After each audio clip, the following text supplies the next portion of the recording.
ప్రేమాలయం 5వ భాగం. రాత్రి 10 గంటలు దాటిపోయింది. వరూధిని నిలయంలోనూ ఆ చుట్టుపక్కలంతటా నిశ్శబ్దంగా ఉంది.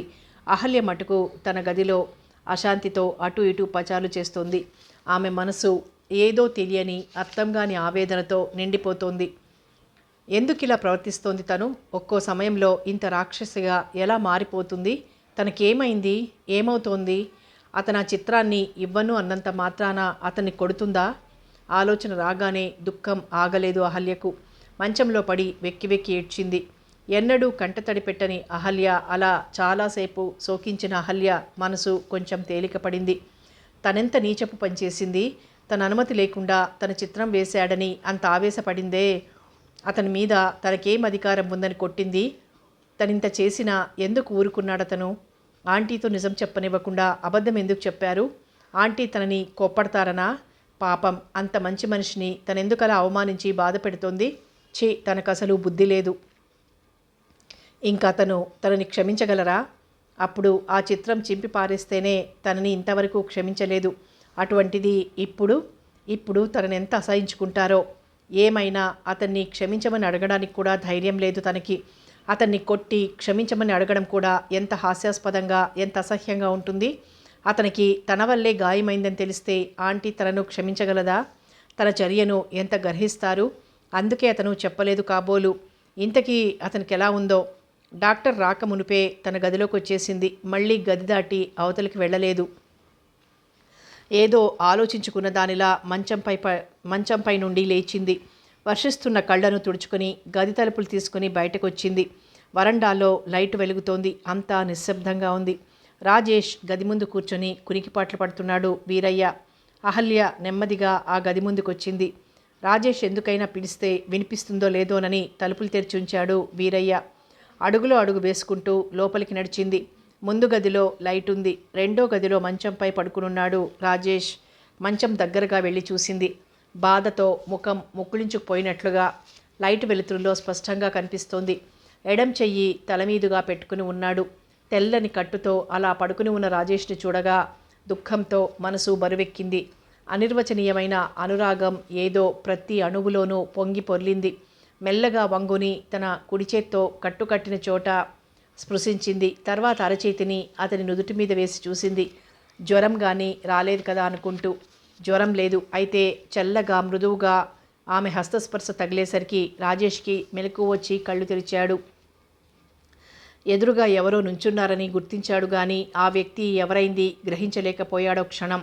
కళ్ళు ఒకసారి మూసి మళ్ళీ తెరిచేసరికి అహల్య స్పష్టంగా కనిపించింది. తన నుదుటి మీద ఉన్న ఆమె చేతిని పైన తన చెయ్యి వేసి మరింత గట్టిగా అదిమిపెట్టి, అబ్బా, మీ చెయ్యి ఇలా ఉంటే ఎంత బాగుంది.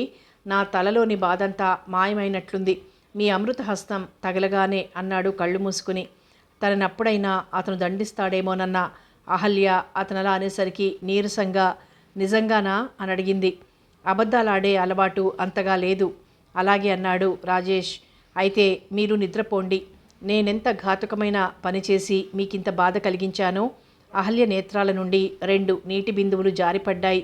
ఆమె కంటి నీరు చూసి చలించిపోయాడు రాజేష్. అహల్య కంటి వెంట బాష్ప బిందువులు.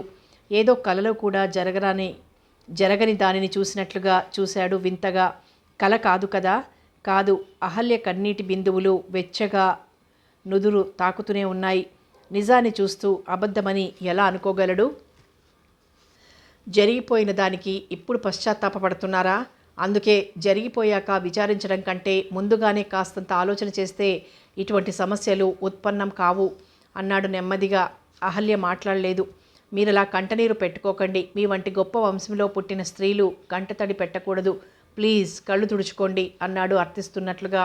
అహల్య కళ్ళు తుడుచుకుంటూ, నేను చేసిన పనికి మిమ్మల్ని క్షమించమని అడగడానికి కూడా ధైర్యం చాలడం లేదు అంది. ఆమె కేసి చూస్తూ రాజేష్ నవ్వాడు. మీరు ఉత్త అమాయకులు. చిన్నపిల్లల మనస్తత్వం. చిన్న పిల్లలు చూడండి, అంతలో ఎందుకో కోపగించుకుంటారు, కొట్టుకుంటారు, మళ్ళీ వెంటనే కలిసిపోతారు. మీరు సరిగ్గా అలాంటి వారే. అందుకే అంటూ ఆగిపోయాడు. అందుకే చెప్పమన్నట్లుగా అడిగింది విస్మయంగా చూస్తూ అహల్య.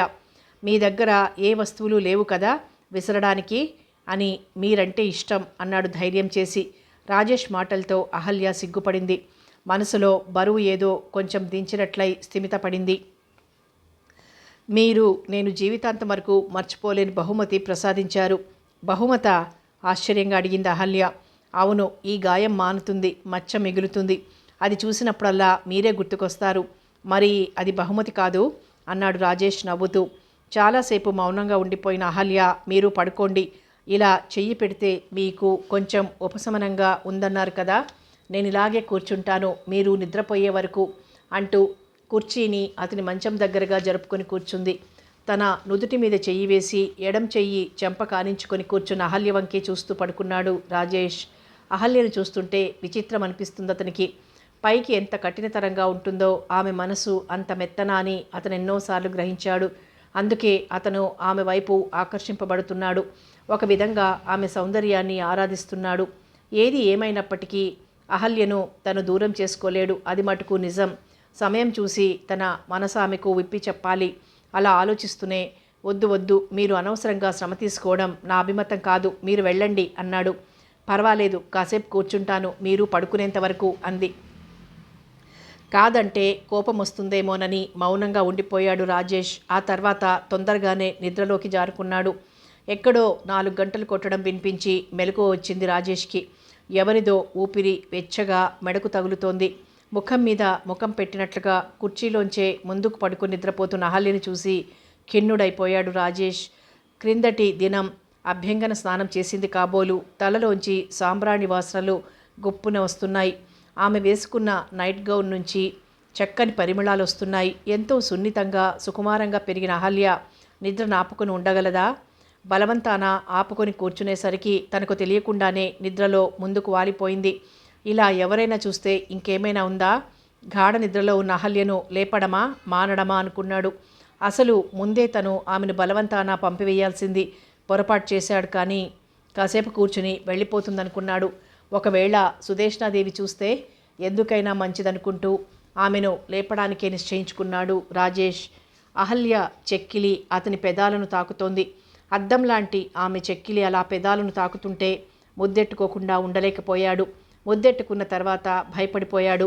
అమ్మో, అహల్యకు తెలిస్తే ఇంకేమైనా ఉందా అనుకున్నాడు. మెడ దగ్గర ముఖం మీద ఆమె స్పర్శ వింతగా అనిపిస్తోంది.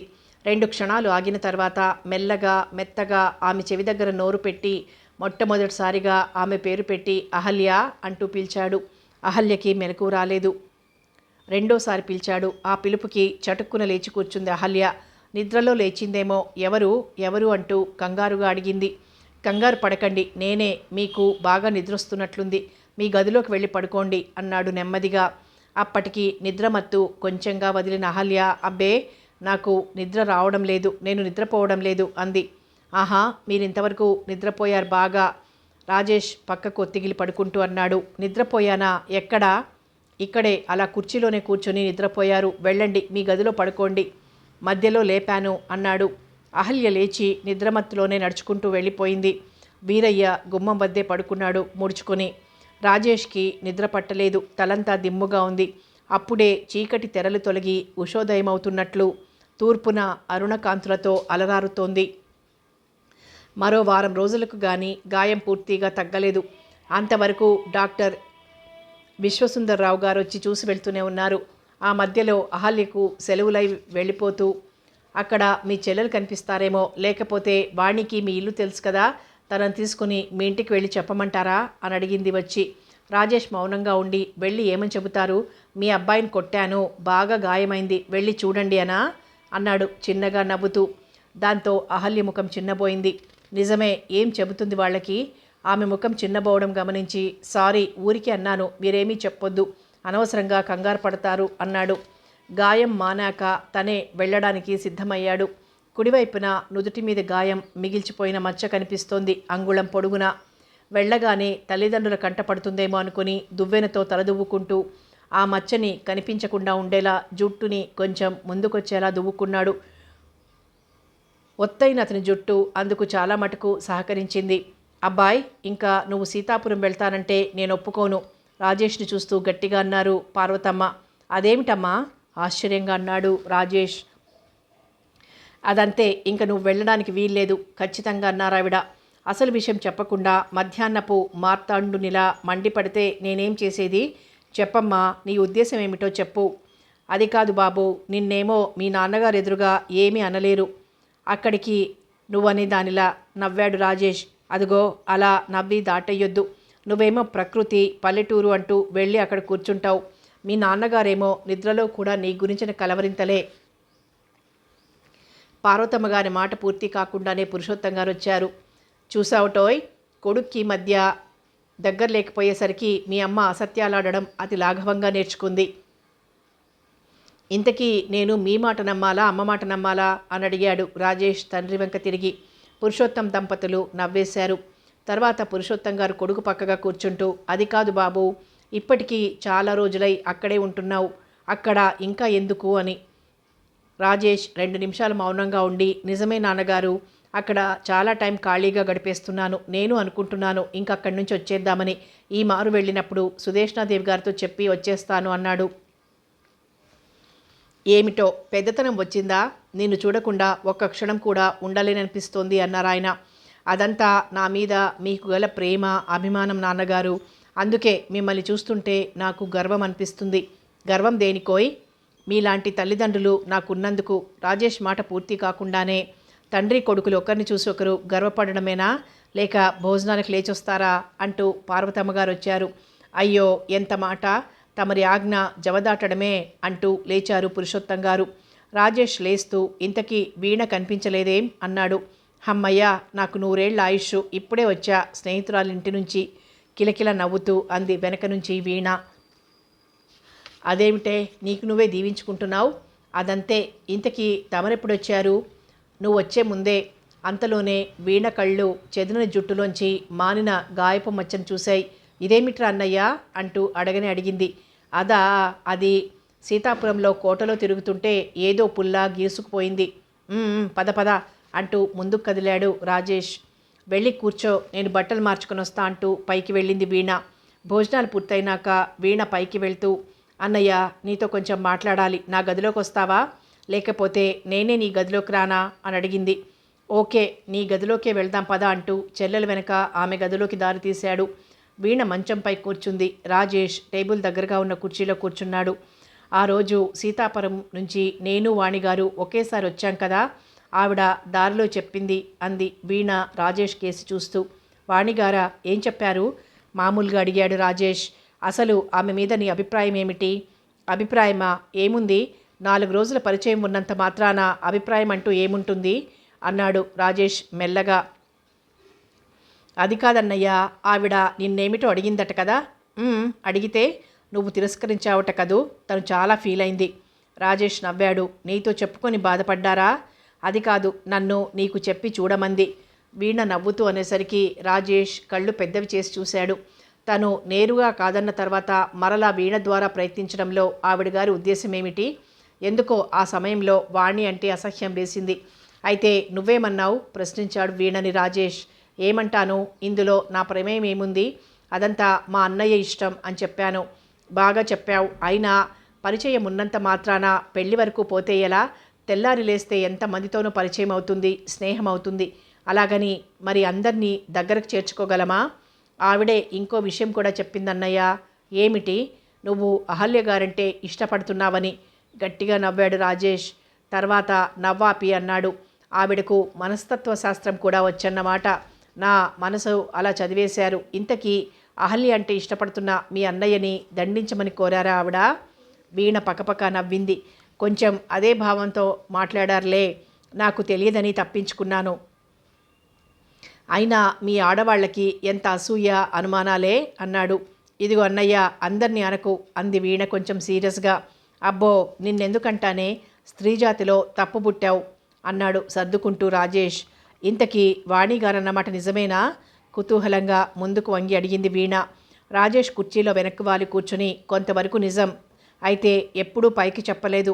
అందుకు సమయం, సందర్భం రాలేదు. మన పక్క నుంచి మాత్రం ఆలోచిస్తే చాలదు కదా. అందుకే ఈసారి వెళ్ళినప్పుడు ఆమె అభిప్రాయం అడగాలనుకుంటున్నాను. ఆమె అంగీకరిస్తే అమ్మా నాన్నగారులతో చెప్దామని. అయినా ఆమె మీద నీ అభిప్రాయం ఏమిటో చెప్పు అని అడిగాడు. అదా నాయన అసలు విషయం. అందుక పల్లెటూరు అందం చందం అంటూ అక్కడికి వెళ్ళి కూర్చుంటున్నావు అంది వీణ నవ్వుతూ. అందుకు కాదులే, ఆమె గారు అక్కడ ఉందని కలగన్నానా? ఏం, అక్కడికి వెళ్ళాకే ఆమెను చూశాను. ఇంతకీ చెబుతావా చెప్పవా? ఏదో కదా అని అడిగితే గద్దెక్కి కూర్చుంటున్నావు. అబ్బబ్బా, అంత కోపం ఎందుకురా చిట్టి తండ్రి, చెప్తానుండు.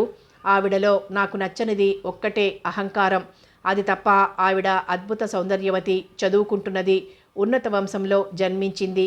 వీణ చెబుతుంటే రాజేష్ అందుకుని, ఆవిడ పైకల అహంభావంగా కనిపిస్తారే గాని మనసు అతి సున్నితమైనది, మంచిదీను అన్నాడు. ఏమోలే, నాకేం తెలుసు, నువ్వంటే అక్కడున్నావు కనుక నీకు తెలుస్తుంది. ఇంతకీ అసలు విషయం చెప్పు, ఆవిడ నీకు నచ్చిందా? బాగుంది, నాకు నచ్చడమేమిటి, నీ ఇష్టం అంది వీణ. అయితే ఈసారి అటో ఇటో తేల్చుకొని వస్తాను.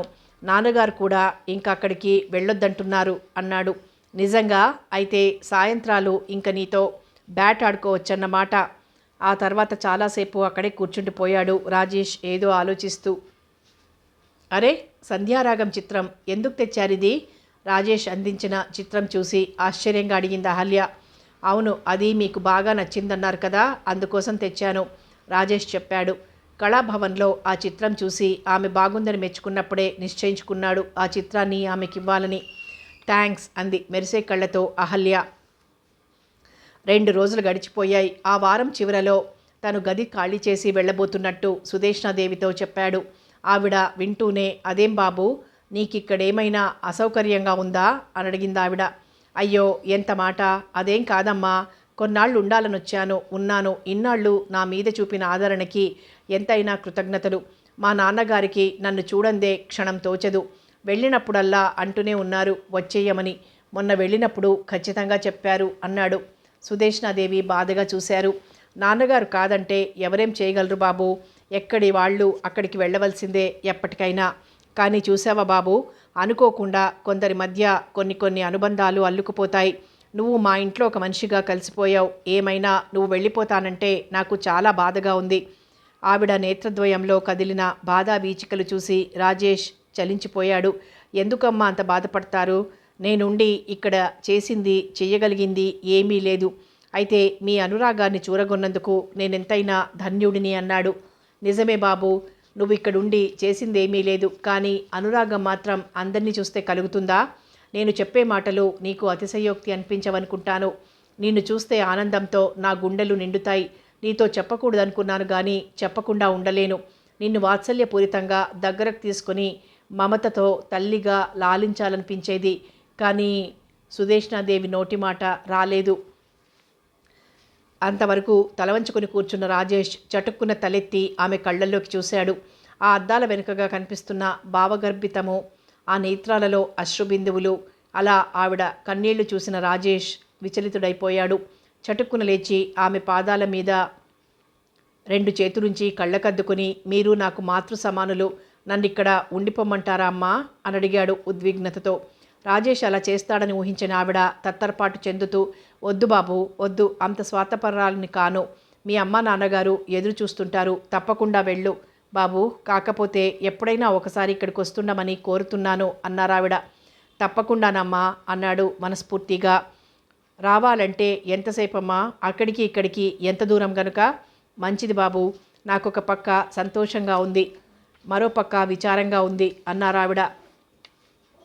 ఆ వారంలో శనివారం సాయంత్రం కానీ రాదు అహల్య. ఆ రోజు ఆమెతో మాట్లాడి వెళ్ళాలని నిశ్చయించుకున్నాడు. శనివారానికి మధ్య మరొక్క రోజు మాత్రమే ఉంది. ఆ రోజు రాత్రి చాలాసేపు తోటలోనే గడిపాడు. కొన్ని నెలలుగా ఆ తోటలోని ప్రతి స్థలం రాజేష్కి పరిచయమైనది. అక్కడి నుంచి చూస్తే వరూధిని నిలయం లైట్ల వెలుగులో వెలుగుతూ ఇంద్రభవనంలా తోచింది. వెన్నెల వెలుగుల్లో జగమంతా మెరిసిపోయింది. తోటలోని ప్రతి చెట్ల ఆకులకి వెండిపూత పెట్టినట్లుగా మెరిసిపోతున్నాయి. పాలరాతి సమాధులు వెన్నెలలో వింత కాంతులీనుతున్నాయి. వాటినన్నింటినీ చూస్తుంటే రాజేష్ మనసు ఏదో అర్థం కాని బాధకు గురైంది. వాటన్నింటితోనూ అతనికేదో అవినాభావ సంబంధముందని, వానిని కాదని తను వెళ్ళలేనని అనిపించింది అతనికి. తనకెంతో ప్రియాతిప్రియమైన స్థలం ఆ సమాధులకు దగ్గరగా ఉన్న అశోక వృక్షం కింద కూర్చున్నాడు చాలాసేపు. వెన్నెలలో తెల్లగా మెరుస్తున్న ఆ జంట సమాధులు ఏవో గుసగుసలాడుతున్నట్లు చల్లగాలికి నృత్య విన్యాసాలు సాగిస్తున్న ఆ తరుశాఖలు, మెల్లమెల్లగా చల్లచల్లగా వస్తున్న చల్లగాలులు ఏవేవో రహస్యాలు చెబుతున్నట్లుగా ఉన్నాయి. కన్నార్పకుండా ఆ సమాధుల వంకే చూస్తూ ఉండిపోయాడు రాజేష్. వాటిని చిత్రంగా గీయాలని చాలాసార్లు అనుకున్నాడు, కానీ కుదరనే లేదు. రేపు ఉదయం వాటిని మంచి యాంగిల్లో ఫోటో తీయాలని నిశ్చయించుకున్నాడు. అలా నిశితంగా వాటి వంకే చూస్తుండిపోయిన రాజేష్ మనసునేదో భావావేశం లోబర్చుకోగా గబాల్న లేచి ఆ సమాధుల మధ్యగా కూర్చున్నాడు. వెళ్ళి తన గుండె లోతుల్లోంచి తనకే తెలియకుండా ఆ సమాధులలో ఏదో చిత్రమైన సంభాషణ నడుపుతున్నట్లు అనిపించి ఆశ్చర్యపోయాడు. సీతాపురంలో అడుగుపెట్టినప్పటి నుండి అవి తనని ఆకర్షిస్తూనే ఉన్నాయి. వాటిని చూస్తే తన హృదయం చిత్ర విచిత్రంగా స్పందిస్తుంది. వాటిని తాకితే చాలు ఆ స్పర్శ తనని ఏవో లోకాలకు తీసుకువెళ్తుంది. ఎంత ఆలోచించినా అర్థం కాదు. వరూధిని సుదేష్ణదేవి అక్కయ్య. అందమైన ఆమె శరీరం నిర్జీవంగా ఈ రాళ్ల అడుగున పడి ఉంటుంది. ఎండలో ఎండుతూ, వానలో తడుస్తూ, గాలికి ఆరుతూ, వణుకుతూ, చీకటిలో ఇలా ఒంటరిగా శూన్యంలోకి చూస్తూ ఉండి ఉంటుందా ఆ అందమైన అమ్మాయి ఆత్మ? ఆ పక్కనున్న సమాధి ఎవరిదో? ప్రేమమూర్తిది. ఎవరా ప్రేమమూర్తి? రాజేష్ చాలాసేపు అలానే కూర్చుండిపోయాడు. తర్వాత తనెక్కడున్నాడో గ్రహించుకున్నాక నవ్వొచ్చింది. ఈ సమయంలో ఎవరైనా తనని చూస్తే పిచ్చివాడని భ్రమించే ప్రమాదముంది. ఇలా ఈ సమాధుల మధ్య కూర్చోవడం ఏమిటి తను? అలా అనుకునేంతలో అబ్బాయి గారు అంటూ దగ్గరగా వచ్చిన సీతయ్య పిలుపు వినిపించింది. చటుక్కున లేచి నుంచున్నాడు రాజేష్. ఎదురుగా సీతయ్య వస్తుండడం వెన్నెలలో బాగా కనిపించింది. ఏమిటి సీతయ్య అని అడిగాడు ఒక అడుగు ముందుకు వేసి. ఇదేంటి అబ్బాయి గారు, ఇంత రాత్రి అయ్యే వరకు ఇక్కడే కూక్కుంటారు? రండి లోపలికి అన్నాడు దగ్గరగా వచ్చి నుంచుని. నేను ఇక్కడున్నానని నీకెలా తెలుసు అని అడిగాడు. సీతయ్య నవ్వాడు నెరిసిపోయిన మీసాల చాటు నుంచి. నాకు తెలియదేటి బాబు, మీరు కూకునేది ఇక్కడే కదా. పద సీతయ్య, నేను లేచి ఇప్పుడే లోపలికి వద్దామనుకుంటున్నానని నెమ్మదిగా నడుస్తూ తన వెనకాలే వస్తున్న సీతయ్యని, సీతయ్య, జమీందారు గారి పెద్దమ్మాయి నీకు తెలుసా అని ప్రశ్నించాడు. నాకు తెలియకపోవడం ఏమిటి బాబు, నేను ఇంటికి వచ్చిన 13 ఏళ్లకి పుట్టారండి పెద్దమ్మాయి గారు అన్నాడు సీతయ్య. అయితే నీకు బాగా తెలుసన్నమాట. మరి ఆవిడ ఎందుకు చనిపోయారు? సీతయ్య మాట్లాడలేదో నిమిషం. రాజేష్ ఆగి వెనక్కి తిరిగి చూశాడు. సీతయ్య తలుంచుకుని నడుస్తూ వస్తున్నాడు. ఏం మాట్లాడవేం సీతయ్య అన్నాడు మళ్ళీ ముందుకు నడుస్తూ. గొప్పోళ్ల ఇంటి గొడవలు కూడా గొప్పగానే ఉంటాయి బాబు. మేమెంతవరకు ఉండాలో అంతవరకే. ఆ తర్వాత సంగతులు మాకు పట్టవు. పట్టినా మేమెక్కడ అనకూడదు బాబు. అంటే మా మెడల మీద తలలుండవు, మా జీవితాలుండవు. సీతయ్య మెల్లగా అంటుంటే రాజేష్ సిగ్గుపడిపోయాడు. తనసలు సీతయ్యని ప్రశ్నించకుండా ఉండవలసింది అనుకుంటూ, మరేం లేదు సీతయ్య, ఆవిడ చిన్న వయసులో చనిపోయారు ఎందువలన అని అడిగాను. సరే పద అంటూ రాజేష్ వడివడిగా అడుగులేశాడు వరూధిని నిలయం వైపుగా. ఆ కొండగట్టు మీద కెక్కితే సీతాపురం అంతా కనిపిస్తుంది. ఒక పక్కగా కంటికి కనిపించినంత వరకు కొబ్బరి తోటలు, వరి పొలాలు, మామిడి తోటలు, మధ్య మధ్య పిల్ల కాలువలతో ఎంతో నయనానందకరంగా కనిపిస్తుంది. ఇంకో పక్క పూరి గుడిసెలు, తాటాకు పాకలు, మట్టితో మెత్తిన మిద్దెలు ఉన్నాయి. ఆ ఊరి మొత్తానికంతా రఘుపతి వెంకటరత్నం గారిదే 2 అంతస్తుల భవనం, పూర్తిగా పాతకాలం నాటిది. రాజేష్ ఆ కొండగట్టెక్కాడు. రాముని కోవెల ద్వారాలు తెరిచే ఉన్నాయి. ఎవరో ఒకరిద్దరున్నారు మండపంలో. పూజారి తీర్థప్రసాదాలనిస్తున్నాడు. రాజేష్ ఆస్తికుడు కాదు, నాస్తికుడు కాదు. రాజేష్ని చూస్తూనే కోవెల పూజారి రండి రండి అంటూ వినయంగా ఆహ్వానించాడు. రాజేష్ కొద్ది రోజులుగా జమీందారు గారింట్లో ఉన్న వ్యక్తి అని, జమీందారిని సుదేష్ణాదేవికి ప్రీతిపాత్రుడైన వాడని తెలుసు పూజారికి. అందుకే వంగి వంగి నమస్కరిస్తూ ఆహ్వానించాడు. గర్భగుడిలో విగ్రహాలు చాలా చిన్నవి. అలవాటుగా చేతులు జోడించి పూజారి దగ్గర తీర్థప్రసాదాలు తీసుకుని బయటపడ్డాడు. కోవెల ప్రాంగణంలో పూజారి పిల్లలు కాబోలు ఆటలాడుకుంటున్నారు. రాజేష్ కోవెల వెనుకగా నడిచి దానికి 20 గజాల దూరంలో నలుచదురంగా ఉన్న ఓ విశాలమైన బండపై కూర్చున్నాడు.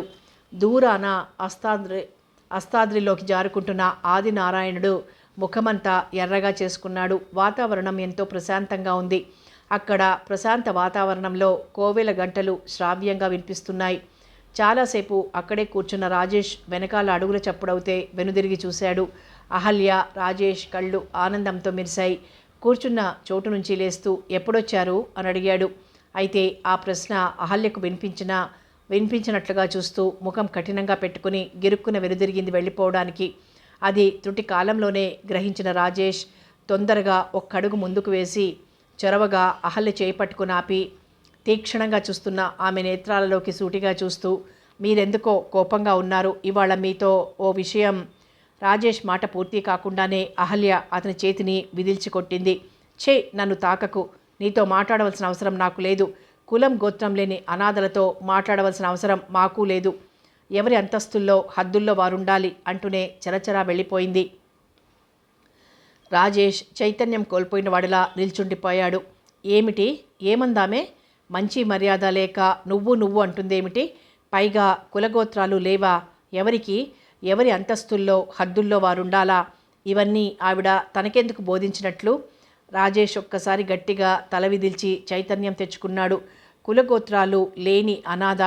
అహల్య మాట నలుమూలల వేయి కంఠాలతో అరుస్తున్నట్లు అతనిని బీతావాహుణ్ణి చేసింది. ఎవరు కులగోత్రాలు లేనివాళ్ళు? తనకి కులం లేదా? తను అనాథ. అతనిలో ఆవేశం పొంగుకొచ్చింది. పిడికిలి దానంతట అది బిగుసుకుపోయింది. అతనికి తెలియకుండానే పళ్ళు పటపటలాడాయి. ఎంత అహంకారం! తనకు కులగోత్రాలు లేవనేంతవరకు ఎదిగిందా ఆమె అహంభావం? లేవని ఆవిడకెలా తెలుసు? అప్పటికప్పుడు ఆమెను నిలదీసి అడిగేయాలనిపించింది. రాజేష్ చకచక కోవెల ముందుకొచ్చాడు. కానీ అప్పటికే మట్టి రోడ్డుపై దుమ్ము లేపుకుంటూ పోతున్న అహల్య కారు కనిపించింది. ఆ సంగతి ఏమిటో ఇంటి దగ్గరే తేల్చుకోవాలనిపించిన రాజేష్ గబగబా ఆ గుట్ట దిగి నడక సాగించాడు. రాజేష్కి అహల్య ప్రవర్తన చాలా అసహ్యం అనిపించింది. చెయ్యి పట్టుకుంటే బెదిరించి కొడుతుంది. నీతో మాట్లాడవలసిన అవసరం నాకు లేదంటుందావిడ. ఎంత గర్వం! ఇన్నాళ్ళు ఎందుకు మాట్లాడినట్లు? ఇప్పుడు కులం ప్రసక్తి ఎందుకు వచ్చినట్లు? తన గురించి ఆవిడకేం తెలుసు? వాళ్ళింట్లో ఉంటున్నానని ఇంత చులకన భావమా?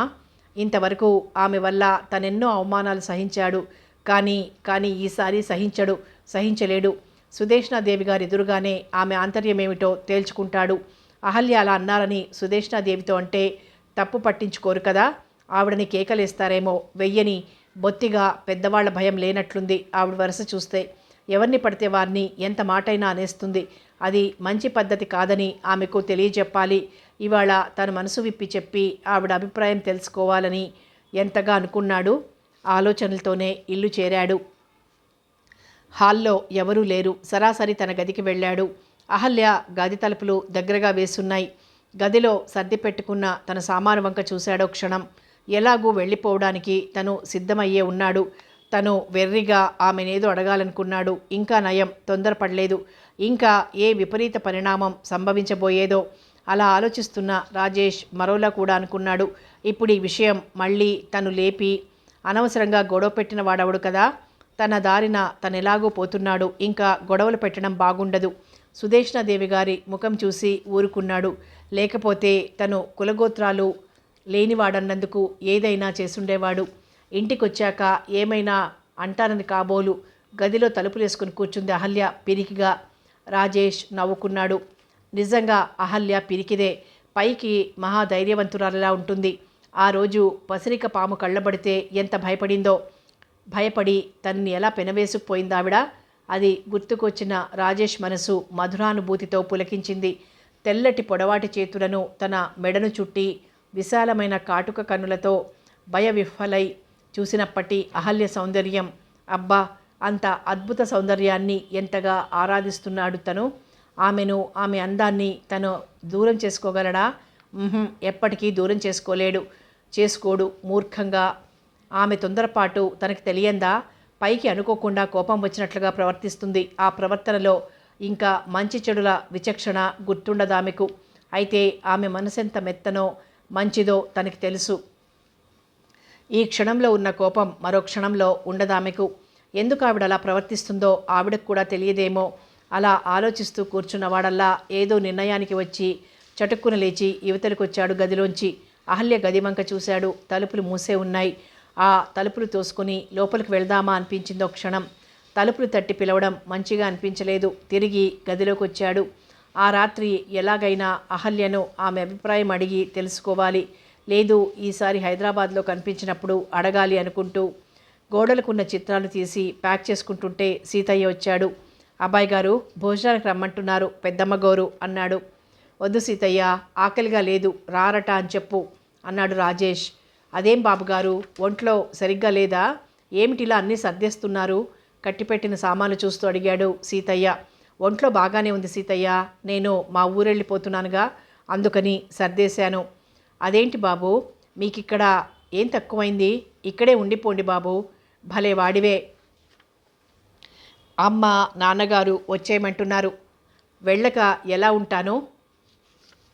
సీతయ్య, వెళ్ళి అమ్మగారితో చెప్పు భోజనానికి రావడం లేదని. సీతయ్య వెంటనే క్రిందకు వెళ్ళి సుదేష్ణాదేవితో ఆ విషయమే విన్నవించాడు. అదేం, భోజనం ఎందుకొద్దట? ఈ పూట వెళ్ళిపోతున్నాడా అని అడిగారు ఆవిడ. వెళ్ళిపోయే ప్రయత్నంలోనే ఉన్నట్లున్నారమ్మా. బాబుగారిని నేను రమ్మన్నాన్ని పిలు అంటూ ఆవిడ భోజనాల గదిలోంచి హాల్లోకి వచ్చారు.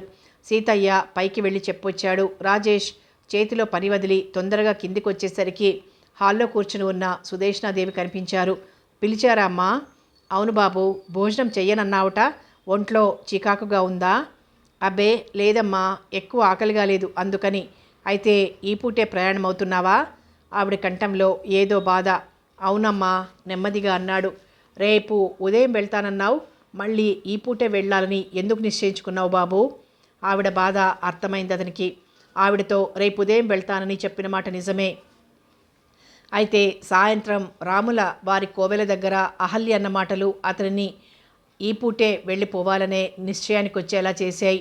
ఇక్కడ ఉంటూ వాళ్ళింట్లోనే భోజనం అవి చేస్తూ ఉండడం వలన అహల్య అలుసుగా ఆ మాట అనగలిగింది. తన కులగోత్రాలు గురించి అనవలసిన అవసరం ఆవిడకెందుకు? నీతో మాట్లాడవలసిన అవసరం నాకు లేదంటూ విదిల్చుకొట్టింది. తనకేనా అభిమానం లేనిది?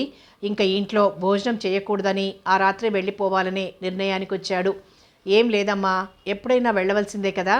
రాజేష్ మాట పూర్తి కాకుండానే మేడ మీద నుంచి చరచరా దిగొస్తూ, అతను వెళ్తానంటే మీకెందుకంత బాధ ఆంటీ? వెళ్ళనివ్వండి. ఇలాంటి అలగా మనుషులు మనలాంటి ఇళ్లల్లో ఉంటే పరువు ప్రతిష్ట. కోపంగా అంటున్న అహల్య మాటలు పూర్తి కాకుండానే అహల్య అంటూ అరిచారు సుదేష్ణాదేవి లేచి నుంచుంటూ. ఆవిడ అరుపుకి అదిరిపడి అక్కడే ఆగిపోయినా, అవునా ఆంటీ, తల్లి తండ్రి ఎవరో తెలియదు, శరణాలయంలో పెరిగిన అనాథ అతను, మీకెందుకు? ఈసారి అహల్య మాటలు మధ్యలోనే ఆపేయవలసి వచ్చింది. ఆగండి అన్న రాజేష్ గద్దింపుతో. రాజేష్ కళ్ళు అగ్ని కణాలను రాల్చుతున్నాయి, పిడికిళ్ళు బిగుసుకున్నాయి, కోపోద్రేకంతో దవడలు అదురుతున్నాయి. కోపాన్ని పళ్ళ బిగువతో పట్టి, మీరు మాట్లాడుతున్నదేమిటో మీకు అర్థమవుతుందా అని అడిగాడు గట్టిగా. అహల్య పొగరుగా తలెగరేసింది. ఇన్నాళ్ళు తెలియదు అయ్యగారి రహస్యం, ఇప్పుడు తెలిసింది కనుకనే అడగడం. ఏమిటి తెలిసింది మీకు? మీరెన్నోసార్లు ఎన్నో రకాలుగా అవమానించినా సహించాను. ఎందుకో తెలుసా? మీ గొప్ప చూసి కాదు, మీ అత్తయ్య గారి ముఖం చూసి. కానీ మీరు అనవసరంగా హద్దులు మీరు మాట్లాడుతున్నారు. నా కులగోత్రాలేమైనా మీకు అనవసరం. అలగా వాడినన్నారు. ఏ విధంగా? నా వల్ల మీ పరువు ప్రతిష్టలకు భంగమేమీ వాటిల్లలేదే. రాజేష్ మాట పూర్తి కాకుండానే, అధిక ప్రసంగం వద్దు, ఇంకా ఈ ఇంటిని వీడి ఎంత తొందరగా వెళ్తే అంత మంచిది. మా ఆంటీ మంచితనంతో అందరినీ నమ్ముతారు. అనాథ శరణాలయంలో పెరిగిన వాళ్ళు అలగా వాళ్ళు కాక మరేమవుతారు? అహల్య వెరుదీయకుండా ప్రయత్నిస్తుంటే సుదేష్ణాదేవి భరించలేకపోయారు. ఛే నోర్మయ్ అంటూ విసురుగా వెళ్ళి అహల్య చెంపని చెళ్ళున కొట్టారు శక్తి కొద్దీ. అంతే, అనుకోని ఆ సంఘటనకు అటు అహల్య ఇటు రాజేష్ ఉలిక్కిపడ్డారు. నీ పొగరు నాకు తెలుసు. ఆడపిల్లవు, ఉన్నత వంశంలో జన్మించిన దానివి. అహంకారం తగ్గించుకోమని సర్వవిధాలా బోధించాను, వినవు. నీ తొందరపాటు కాదు, అహంభావంతో ఎదుటివారిని బాధించే హక్కు నీకు లేదు. సుదేష్ణాదేవి మితిమీరిన కోపంతో మరలా చెయ్యెత్తారు. ఎత్తిన అరచేతిని పట్టుకుని ఆపాడు రాజేష్. మీరు ఆవేశపడకండి అంటూ వారిస్తూ అహల్య వంక చూశాడు. ఆమె పెద్ద కళ్ళల్లో నీళ్లు గిరగిరా తిరిగి టపటప నేలను రాలుతున్నాయి. అంతవరకు ఆమె చెక్కిళ్లలో పాలు గులాబీల ద్రవం మాత్రమే పారుతున్నట్లుగా ఉండే ఆ చెక్కిలి సుదేష్ణాదేవి చేతివేలే ముద్రలతో రక్తపు ముద్దలా అయిపోయింది. జాలిగా సానుభూతిగా చూస్తున్న రాజేష్ చూపులు భరించలేక గిరుక్కున వెనుదిరిగి తన గదిలోకి వెళ్ళిపోయింది అహల్య. 2 నిమిషాలు నిశ్శబ్దం తాండవమాడింది. కోపంతో సుదేష్ణాదేవి శక్తి స్వరూపిణిలా ఉంది. ఎప్పుడూ శాంత గంభీరంగా ఉండే రూపమే చూడడానికి అలవాటు పడ్డ రాజేష్ ఆమె గారి ఉగ్ర స్వరూపం చూసి భీతి చెందాడు. చాలాసేపు ఆవిడలానే నిల్చుండిపోయారు. తర్వాత తనను తాను సంభాళించుకుంటూ, రాజేష్ రెండు చేతులు పుచ్చుకుంటూ, బాబూ, అహల్య నోటిని అదుపులో పెట్టాలని సహస్రాది కాగలుగా ప్రయత్నించాను, కానీ ఓటమి నాదే అయింది. నిన్నింతగా అవమానిస్తుందనుకోలేదు. అహల్య తప్పుని క్షమించమని నిన్ను నేను వేడుకుంటున్నాను అన్నారు బాధాస్వరంతో. రాజేష్ కంగారుగా, అయ్యో, అంత మాట అనకండి. మిమ్మల్ని నేను క్షమించడమేమిటి? తప్పొకరిది, శిక్ష ఒకరిది కాకూడదు. ఇప్పుడు అహల్య గారు మీ ముందన్న మాటలే నిన్న సాయంత్రం నాతోనూ అన్నారు. అందులో నిజానిజాలేమిటో తెలుసుకోవాలనుకుంటున్నాను. నాకు సెలవిప్పించండమ్మా. నేనిప్పుడే ఇంటికి వెళ్తున్నాను. ఒక్కసారి మీ కారును ఉపయోగించుకుంటాను. డ్రైవర్తో చెప్పండి గంభీరంగా అన్నాడు. మరో 2 నిమిషాలలోనే రాజేష్ ఎక్కిన కారు హైదరాబాద్ వైపుగా దూసుకుపోయింది. చాలాసేపు హాల్లోనే ఉండిపోయిన సుదేష్ణాదేవి ఏదో ఆలోచించుకుంటూ అహల్య గదివైపు నడిచారు. 1, 2, 3 వరుసగా 10 గంటలు కొట్టింది గడియారం. చెప్పండి నాన్న, నేను విన్నది నిజమవునా కాదా? పిచ్చిగా అడిగాడు రాజేష్. పురుషోత్తం గారికి నుంచోడానికి ఓపిక లేనట్లు సోఫాలో కూలబడిపోయాడు.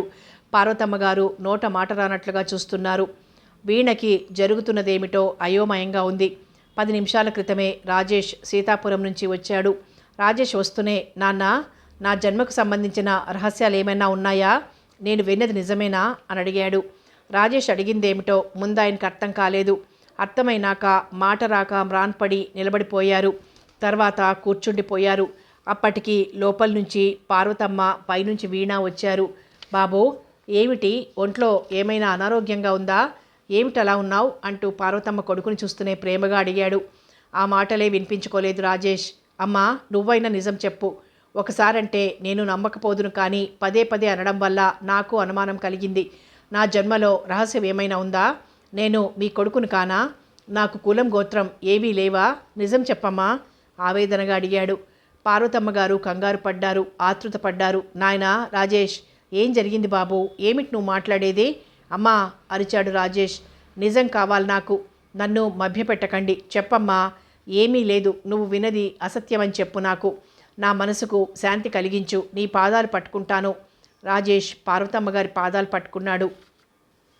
పార్వతమ్మ గారికి దుఃఖం ఆగలేదు. ఏమిట్రా బాబు ఈ ఘోరం? నీకు మతి చలించలేదు కదా? నేను నీ తల్లినిరా, నీకెందుకు వచ్చింది సంశయం అంటూ ఏడ్చేశారావిడ. తల్లి కన్నీళ్లు చూసిన రాజేష్ చలించిపోయాడు. అమ్మా, అయితే నేను విన్నది నిజం కాదన్నమాట. రాజేష్ అంటుండగానే అంతవరకు మాట్లాడకుండా కూర్చున్న పురుషోత్తం హీనస్వరంతో, ఎక్కడ విన్నావు బాబు? ఎవరన్నారు నీతో అని అడిగారు. ఎవరన్నారు అన్న తండ్రి ప్రశ్నలో రాజేష్లో మళ్ళీ అనుమానం రేకెత్తింది. రాజేష్ తండ్రి దగ్గరగా వచ్చాడు. ఎవరన్నారో తర్వాత చెప్తాను, నిజం చెప్పండి. రాజేష్ కంఠం కంచులా మోగింది. కోపంతో ముఖం ఎర్రబడిపోయింది. జుట్టు చిందరవందరగా ముఖం మీద పడుతోంది. బిగించి పెట్టిన పిడికిళ్లతో తనకు సమీపంగా వచ్చి క్రూరంగా చూస్తూ అడుగుతున్న రాజేష్ని చూస్తే లిప్తకాలం పాటు పురుషోత్తం గారిలో భయం కలిగింది. రాజేష్, నువ్వేదో ఆవేశంలో ఉన్నావు. ఇలా కూర్చో. ఆయన మాట పూర్తి కాకుండానే, అవన్నీ తర్వాత, ముందు నిజం చెప్పండి. నా గుండెలెలా మండుతున్నాయో మీకు అర్థం కాదు. నిజం చెప్పండి. రాజేష్ కళ్ళల్లోంచి రక్తధారలు కారుతున్నట్లుగా కన్నీళ్లు స్రవిస్తున్నాయి. పురుషోత్తం గారి కంఠంలో పచ్చి వెలక్కాయ పడినట్లయింది. అయినా బాబు, ఈ పాపిష్టి లోకం ఎన్నో కల్పిస్తుంది. ఉన్నవి లేనివి. మనుషులు పచ్చగా బ్రతుకుతుంటే చూడలేని వాళ్ళు ఎందరో ఏవేవో అంటారు. అందుకు నువ్విలా బాధపడ్డం నాన్సెన్స్. నా గుండెలో రేగుతున్న అగ్నిజ్వాల మీకు అర్థం కాదు. చెప్పండి. మీరే ఏవేవో చెప్పి దాటేస్తూ ఉంటే నా మనసు మరీ సంశయానికి లోనవుతుంది. చెప్పండి, లేకపోతే నేను ఈ ఇంట్లో ఇంకా పచ్చి మంచినీళ్లు ముట్టను. బాబు, అంత ప్రతిజ్ఞ చెయ్యకు. చెబుతాను, నిజం చెప్తాను తొందరగా అన్నారు పురుషోత్తం గారు. చెప్పండి, తొందరగా చెప్పండి. ఆలస్యం భరించలేనట్లుగా అంటూ ఆయన పక్కనకొచ్చి కూర్చున్నాడు విసురుగా. 2 నిమిషాల వరకు ఆయన ఏమీ మాట్లాడలేదు. నేల మీద తివాసి వంక గుచ్చిగుచ్చి చూస్తున్నారాయన, ఏదో ఆలోచిస్తున్నట్లుగా. పార్వతమ్మ ఏదో ఘోర సంఘటన జరగబోతున్నట్లు భయోత్పాతంగా చూస్తూ నిలబడ్డారు. తండ్రి చెప్పబోయేదేదో వినడానికి వీణ నిలబడి ఉంది. రాజేష్ మటుకు చూపు తండ్రి మీద నుంచి మరల్చకుండా, కనీసం రెప్ప కూడా వేయకుండా చూస్తున్నాడు. పురుషోత్తం గారు తప్పనిసరిగా తలెత్తి రాజేష్ వంక చూస్తూ తనలో తాను మాట్లాడుకుంటున్నట్లుగా నెమ్మదిగా చెప్పసాగారు. నిజం ఎప్పుడు నిప్పులాంటిదే బాబు. అదెంత సత్యమో నాకిప్పుడు తెలిసింది. నివురు కప్పిన నిప్పులాంటిదే సత్యం. నాకు నేనుగా ఈ రహస్యం ఎప్పుడూ నీకు కలలో కూడా చెప్పకూడదనుకున్నాను. కానీ నా నోటితోనే చెప్పవలసి వచ్చింది. నీకు జన్మ ఇవ్వగలిగినంత అదృష్టవంతులం కాదు బాబు. ఆయన మాట పూర్తి కాకుండానే రాజేష్ నెత్తిమీద పిడుగుపడినట్లు అనుభూతి చెందాడు. భగవాన్ అంటూ 2 చేతుల్లో ముఖం దాచుకున్నాడు. పురుషోత్తం గారు రాజేష్ భుజం మీద చెయ్యి వేసి, అయినా నిన్నెప్పుడు మేం పరాయివాడిగా చూడలేదు బాబు. కన్న తల్లిదండ్రుల కంటే ఎక్కువగా నిన్ను ప్రేమించాం. కంటికి రెప్పలా చూసుకుంటున్నాం. ఇప్పుడు ఇప్పుడు అంటూ పురుషోత్తం గారి కంఠంలో దుఃఖం పూడుకుపోయి ఆపై మాట రాలేదు. పార్వతమ్మ ఇంకా నిలవలేకపోయారు. రాజేష్కి పక్కకొచ్చి కూర్చుంటూ, బాబు, ఈ నిజం తెలిస్తే నువ్వు నాకు దక్కకుండా పోతావేమోనని రహస్యం దాచి ఉంచాం. కానీ తెలుసుకున్నావు. నువ్వు దూరం అయితే ఈ తల్లి హృదయం భరించలేదు బాబు అన్నారావిడ దుఃఖంతో కదిలిపోతూ. బాబు, ఇలా చూడు అంటూ రాజేష్ ముఖం మీద 2 చేతులు తొలగించారు పురుషోత్తం గారు. రాజేష్ కళ్ళు వర్షిస్తున్నాయి. బాబు, ఏడుస్తావెందుకు? నీకు మేమెప్పుడూ దేనికి లోటు చేయలేదు. పార్వతమ్మ గారి మాట పూర్తి కాలేదు. లేదమ్మా, లేదు, నాకే లోటు జరగలేదు. ఈ క్షణం వరకు నేను మీ కొడుకును కానని తెలియనంత గొప్ప ప్రేమతో పెంచారు. మీలాంటి పుణ్య దంపతులు నాకు జన్మనిచ్చిన తల్లిదండ్రులు కాదంటే, ఓహో, నా మనసు ముక్కలైపోయింది. మీ ఈ అమృత హస్తాలతో పెరిగిన నేను ఏ కులంలో పుట్టానో, ఏ జాతిలో వాడినో ఏమిటో, అసలు నన్నెక్కడి నుంచి తెచ్చారు చెప్పండి? ఆవేశంగా ఆవేదనగా పలికాడు రాజేష్. అతని ముఖం, కళ్ళు కళావిహీనమైపోయాయి. అంతవరకు దూరంగా నుంచున్న వీణ తండ్రి వంక రాజేష్ వంక అయోమయంగా చూస్తూ, నాన్న, మీరంటున్నదేమిటి? అయితే నేను కూడా సంశయంగా ఆగిపోయింది. అయ్యో తల్లి, అంత మాటనకమ్మా. నా కడుపున పుట్టని రాజేష్ని, పుట్టిన నిన్ను భేదం తెలియకుండా పెంచానమ్మా. కానీ ఈనాటికి నా దురదృష్టం ఇలా బద్దలైంది తల్లి. పిచ్చిగా ఏడుస్తున్న పార్వతమ్మ గారిని, పార్వతి, ఊరుకో, బాధపడకు. ఈ విషమ పరిస్థితిని ఎదుర్కోవాల్సి వస్తుందని మనం కల్లో కూడా అనుకోలేదు. సమస్యలు ఎదురైనప్పుడే ధైర్యంగా నిలబడి తెలివిగా పరిష్కరించుకోవాలి. ఊరుకో అంటూ భార్యని సముదాయించారు పురుషోత్తం గారు. తర్వాత రాజేష్ వైపు, వీణ వైపు ఓసారి దృష్టి సారించి, నిండా మునిగిన వాడికి చలేమిటన్నట్లు ఇంకా ఈ విషయం దాచడంలో అర్థం లేదు. 25 ఏళ్ల క్రిందటి సంగతి. అప్పటికి నా వివాహమై 12 ఏళ్లు దాటిపోయాయి. మాకు సంతానం కలగలేదు. పిల్లల కోసమని మేము చెయ్యని యాత్ర లేదు, మొక్కని దైవం లేదు. అయినా ఫలితం శూన్యం. పిల్లలు లేకపోతే ఎలా బాబు? మా భార్యాభర్తలు ఇరువురం ఒక నిశ్చయానికి వచ్చాం. ఇంకా మాకు సంతానం కలుగుతుందన్న ఆశ లేదు. ఎవరినైనా పెంచుకుందామని. అయితే ఆ విషయం ఎవరికీ తెలియవరచడం మాకిష్టం లేకపోయింది. నిన్ను పెంచుకున్నట్లుగా చివరికి నీకు కూడా తెలియకూడదనుకున్నాం. అలా అయినప్పుడే నువ్వు పరాయి వాడివేమోనన్న భ్రమ మాకు, నీకు, చూసేవాళ్లకు కూడా రాదనుకున్నాం. అందుకుగాను ఓ చిన్న నాటకం ఆడాం. పార్వతి గర్భం ధరించిందని చెప్పాం అందరికీ. చాలా రోజులకి సంతానం కలుగుతుంది కాబట్టి సంతోషంగా ఏవో కొన్ని ఊళ్ళు చూసొద్దామని బయలుదేరే ముందే అనాథ శరణాలయం నుంచి నిన్ను తెచ్చాం. ఆయన మాట వింటూనే, అనాథ శరణాలయమా? క్షీణస్వరంతో అడిగాడు రాజేష్. అవును బాబు, అప్పటికి నువ్వు 2-3 నెలల పసివాడివి. నిన్ను తీసుకుని రాత్రికి రాత్రి రైలెక్కాం. ఆ వెళ్ళడం ఉత్తర దక్షిణ దేశమంతా తిరుగుతూ రావడం వలన సంవత్సరం పట్టింది. కావలసిగానే ఆ సంవత్సరమంతా అలా తిరిగాం. నువ్వు చిన్నప్పుడు సన్నగా పీలగా ఉండేవాడివి. పార్వతికి 7వ నెలలో కాన్పైందని, నువ్వు పుట్టావని, అందుకనే అన్నాళ్ళు ఉండిపోయామని చెప్పాం. అందరూ నిజమని నమ్మారు. అలా నువ్వు మా కొడుకుగా లోకం దృష్టిలో పడిపోయావు. నువ్వు ఇంట ప్రవేశించిన వేళా విశేషమేమో ఆ తర్వాత 2 సంవత్సరాలకి పార్వతికి వీణ పుట్టింది. అయితే నువ్వు ఇంటి పెద్ద కొడుకుగా, వారసుడుగా, మా పుత్రుడుగానే చూసుకున్నాం కానీ నిన్నెప్పుడు వేరుభావంతో చూడలేదు బాబు. ఈ రహస్యం నాకు, పార్వతికి తప్ప 3వ వారికి తెలియకుండా జాగ్రత్త పడ్డాం. కానీ జరిగిపోయింది బాబు. నువ్వు మాకు దూరం కావడం భరించలేం. మమ్మల్ని ఈ వృద్ధాప్యంలో వదిలిపోకు తండ్రి, సహించలేం. రాజేష్ 2 చేతులు పట్టుకుని ప్రార్థిస్తున్నట్లుగా అడిగారు. ఆయన నేత్రాల నుంచి అశ్రువులు జారి రాజేష్ చేతులపై పడ్డాయి. ఆయన చెప్పిన కథంతా విన్నాక రాజేష్ తల తిరిగిపోయింది. కళ్ళు తెరుచుకునే ఉన్నాయి కానీ ఎదురుగా ఏమీ కనిపించడం లేదు. చెవులకు ఏమీ వినిపించడం లేదు. భూమి తలక్రిందులైనట్లు, ఆకాశం విరిగి వెన్ను మీద పడినట్లు అనిపించింది. అటువంటి అవస్థలో ఉన్న రాజేష్కి పురుషోత్తం గారి మాటలు వినిపించలేదు. తమ మాటలకి అతనేమీ జవాబివ్వకపోవడం చూసి, బాబు, మాట్లాడవేం? ఇంకా ఏదో అడగబోయారు. కానీ రాజేష్ ఆయన మాటల్ని మధ్యలోనే తుంచేస్తూ, ప్లీజ్, నేనేమిటో అయిపోతున్నాను, నాకేమిటోగా ఉంది. కాసేపు నన్ను ఒంటరిగా వదిలేయండి అంటూ విసురుగా మేడ మీద తన గదిలోకి వెళ్ళిపోయాడు. అక్కడున్న ప్రేక్షకులు ముగ్గురు దిగ్భ్రాంతులై కూర్చుండిపోయారు. ఎక్కడి వాళ్ళక్కడ. కథ కొనసాగుతుంది.